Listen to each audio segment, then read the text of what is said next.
सर्वांचे स्वागत आहे। आपण आता आलो आहोत अंबरनाथमध्ये प्रभाग क्रमांक 16 ब मध्ये शिवसेनेतर्फे रोहिणी मनीष भोईर ह्या निवडणुकीच्या रिंगणात उतरला आहात। आपण आता त्यांच्याशी संवाद साधणार आहोत आणि जाणून घेणार आहोत खरोखरच प्रभागाचा विकास झाला आहे। नमस्कार रोहिणीताई। नमस्कार। स्टार न्यूज टुडे मध्ये आपलं स्वागत आहे। धन्यवाद। बरं, काय सांगाल, आता प्रभागामध्ये तुम्ही फिरत आहात, एकूण मतदारांशी पण संपर्क साधत आहात, तर तुम्हाला साधारणतः तुमचा प्रभाग हा कसा वाटतो? एकदम सोप्या भाषेत सांगायचं झाले तर खूप चांगला। आणि माझ्या सारखा प्रभाग कुठेच दिसला नाही मला। सगळीकडे एवढं प्रॉब्लेमॅटिक चाललं असताना मला माझा प्रभाग एकदम सरळ, सोपा आणि एकदम साधा आणि एकदम सोयीस्कर वाटतो। बरं, पाहिजे तेवढा विकास तुमच्या प्रभागाचा झाला आहे असं तुम्हाला वाटतं? नक्कीच, मलाच नाही सगळ्यांनाच वाटतं। आणि या मोमेंटला जिथे मी आहे तिथे मला वाटतं की माझ्याकडून तो प्रभागाचा विकास झालेला आहे, कारण प्रभागामध्ये 99% कामं सगळी झालेली आहेत। तुमची एक सामाजिक व राजकीय वाटचाल कशी आहे? सामाजिक वाटचाल आणि राजकीय म्हणाल तर समाजकार्याची आवड पूर्वीपासूनच होती, कारण माहेर भिवंडीला पिंपळसगाव माझं माहेर आहे आणि आमच्या घराण्यातच आम्हाला समाजसेवा आणि राजकारण हे दोन्ही आम्हाला परंपरागत मिळालेलं आहे, वारसाच मिळाला आहे आम्हाला त्याचा। त्याच्यामुळे आवड पूर्वीपासून होती। मग नंतर परिवारातून वेळ मिळाला सगळ्यातून, आणि मग नंतर 10 वर्षानंतर एकदम प्रॉपर मी सक्रिय झाली राजकारण। तर ह्याच्या अगोदर देखील तुम्ही निवडणूक लढवली? हो, मी 2015ला इथे नगरसेविका म्हणून निवडून आले होते। तुमच्या ह्या नगरसेविकेच्या कार्यकालामध्ये साधारणतः कुठली कुठली कामं झाली? भरपूर कामं झालेली आहेत। 10 वर्षाचा कार्यकाल राहिला आहे। पहिली 5 वर्ष नगरसेविका म्हणून काम केलं, आणि त्याच्यानंतरचे जे 5 वर्ष तेव्हा निवडणूक झाली नाही। म्हणजे तोही आमचा एक बोनस होता, आम्हाला मिळालेलं बोनसच होतं ते कार्यकाल म्हणजे। आणि त्याच्यामध्ये आम्ही भरपूर कामं केली। 10 वर्षात आम्ही पूर्ण प्रभागातील रस्ते हे कॉन्क्रिटीकरण केले, आणि त्याच्याने पूर्ण प्रभाग हा डांबरमुक्त केला। आणि गार्डन्स असतील, म्हणजे छोटे उद्यानं असतील, लाईट्स, हायमास असतील, गटार असतील, पुन्हा मोठे मोठे CC रोड असतील।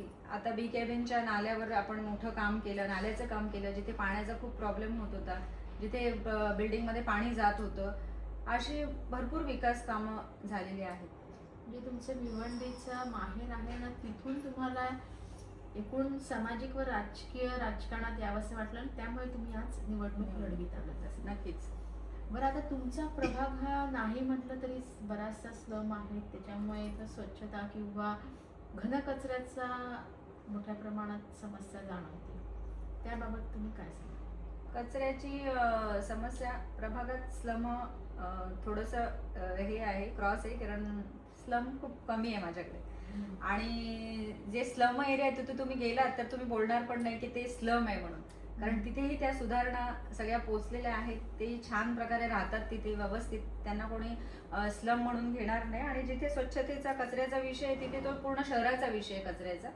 तर तिथे कचऱ्याच्या विषयामध्ये नगरपालिकेत काही अडीअडचणी आहेत, तांत्रिक अडीअडचणी आहेत, कुठे अजून टेंडरमध्ये काही अडीअडचणी असतील, किंवा माणसांच्या दृष्टीने काही अडीअडचणी असतील, राजकीय अडीअडचणी असतील, पण त्याच्यामुळे कुठेतरी नगरपालिकेच्या माध्यमातून ते कचऱ्याच्या विषयावर थोडासा अंकुश लावण्याचा प्रयत्न नगरपालिकाही करते, आणि आता निवडून आल्यावर आम्हीही करू। आणि सगळ्यात पहिला प्रश्न तोच सोडवला जाईल की प्रभागात पूर्ण अंबरनाथ शहरामध्ये कचऱ्याचा प्रॉब्लेम हा लवकरच सोडवला जाईल। म्हणजे तुम्ही केलेल्या कामावरती समाधानी आहात असं म्हणावं लागेल? 100% समाधानी आहे मी केलेल्या कामावर, कारण कामच इतकी झाली आहेत की आता मला पण विश्वास पटत नाही, कारण एवढे दिवस मी कधी मागे वळून पाहिलंच नाही। पण जेव्हा आता मी वेळ आली की निवडणुकीला उभं राहण्याची, तर तेव्हा मी लोकांच्या समोर जाते, तेव्हा मला कळतं की आपण किती कामं केलेत। जेव्हा मला लोक फोन करून सांगतात, मॅडम तुम्ही प्रचारात बोलत का नाही, तुम्ही किती कामं केल्यात, तुम्ही अहवाल छापा, तुम्ही लोकांना सांगा, व्हिडिओ बनवा, प्रत्येक रस्त्याचं करा, त्याची आवश्यकता मला वाटली नाही की मी प्रत्येक रस्त्याचा वगैरे व्हिडिओ बनवेल किंवा प्रत्येक कामाचा असा स्पेसिफिक व्हिडिओ बनवेल, त्याची गरज नाहीये। ऍक्च्युअली लोकांनी मला पाहिले काम करताना, आणि लोकांना माहिती आहे की काम कोणी केले, विकास काम कोणी केले, आणि लोक पुढे विकासासोबतच जाणार। बरं, आता हे झालं म्हणजे रस्ते, गटार, पायवाटा ह्या ज्या प्राथमिक गरजा आहेत, पण सध्या पर्व हे विकासाचं आहे, तर विकासाचं पर्व म्हणजे ऍक्च्युअली प्रभागाचा विकास झाला की आपोआप शहराचा पण विकास होतो. तर त्या दृष्टीने आपल्या प्रभागामध्ये अधिक विकसित करण्याकरता कशा पद्धतीने काम करता? आता जिथे आम्ही सांगितलं की आता हे पहिले एक प्रभाग होता, सिंगल प्रभाग होता आणि नवीनच आपल्याकडे आता पॅनल पद्धती आली आहे. आमच्यासाठी ही खूप नवीन आहे पॅनल पद्धती आणि त्याच्यामुळे माझ्या प्रभागात हे जे हरिओम पार्क एक एरिया होता स्पेसिफिक, इथून आपल्याला नवरेनगर अटॅच झाले. तर नवरेनगरमध्येही कामं झालेली आहेत, परंतु काही थोड्याफार प्रमाणात जिथे राहिली आहेत. आपल्या इथेही मी सांगणार नाही की पूर्ण 100% काम मी केले. 99% कोणीही माणूस पूर्ण 100% नसतो. तशा प्रकारे मी 99% इथे कामं केलेली आहेत आणि तिकडे जी राहिलेली कामं आहेत थोडीफार ती करणार. आणि विकासाचा मुद्दा मला काही बोलून नाही दाखवायचे आहे, पण मी निवडून आले तर पूर्ण अंबरनाथ शहरामध्ये 16 नंबर पॅनल हे नंबर 1ला असेल एवढी मी शाश्वत देऊ शकते. बरं, आता कसं तुम्ही एक महिला आहे, महिलांच्या पण बऱ्याचशा काही समस्या असतात की त्या कोणासमोर मांडू शकत नाही. काही वेळेस महिलांवरती आपण कितीही काही म्हटलं तरी सुद्धा काही प्रमाणात महिलांवरती पण अत्याचार होत असतात किंवा इव्हन त्यांची एक आर्थिक समस्या असते किंवा त्यांना एक स्वतःच्या पायावर उभं राहण्यासाठी सुद्धा देखील गरज असते. तर ह्या दृष्टीने आपल्याला कशा पद्धतीने काम करता येईल? नक्कीच महिलांचा प्रश्न सुद्धा खूप गहन आहे. खूप अडीअडचणीत त्या आपला परिवार सांभाळत असतात आणि प्रत्येक ठिकाणी बघाल तर सगळ्यात मोठा मुद्दा हा आर्थिक परिस्थितीच आहे.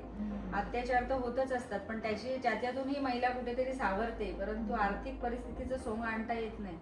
तर त्याच्यामुळे माझा नक्कीच कल राहील की आपण पुढे भविष्यात जाऊन अशा काही योजना, अशी काही कामं आपले खासदार साहेब आहेत आणि आपले उपमुख्यमंत्री सन्माननीय शिंदे साहेब आहेत, त्यांनी लाडक्या बहिणींवर जो प्रेम विश्वास दाखवलाय तशाच पद्धतीने आम्ही विभागात आपल्या महिलांसाठी जास्तीत जास्त काही उद्योग असतील, गृह उद्योग असतील, काही योजना असतील, अशा प्रकारे भरपूर सारं डोक्यात आहे ते राबवण्याचा नक्कीच प्रयत्न करणार. आणि त्यांच्या कुठल्याही अडीअडचणी असतील, स्पेसिफिक तुम्ही बोललात की महिला बोलून दाखवत नाही, पण मला पूर्ण अनुभव आहे की महिला माझ्याकडे सगळं बोलतात. त्यांची प्रत्येक अडीअडचण असो, त्रास असो, ते माझ्याजवळ येऊन नक्कीच मांडतात आणि मी त्यांना त्याच्यातून आतापर्यंत तरी मी माझ्या मते समाधानकारक उत्तर दिलेले.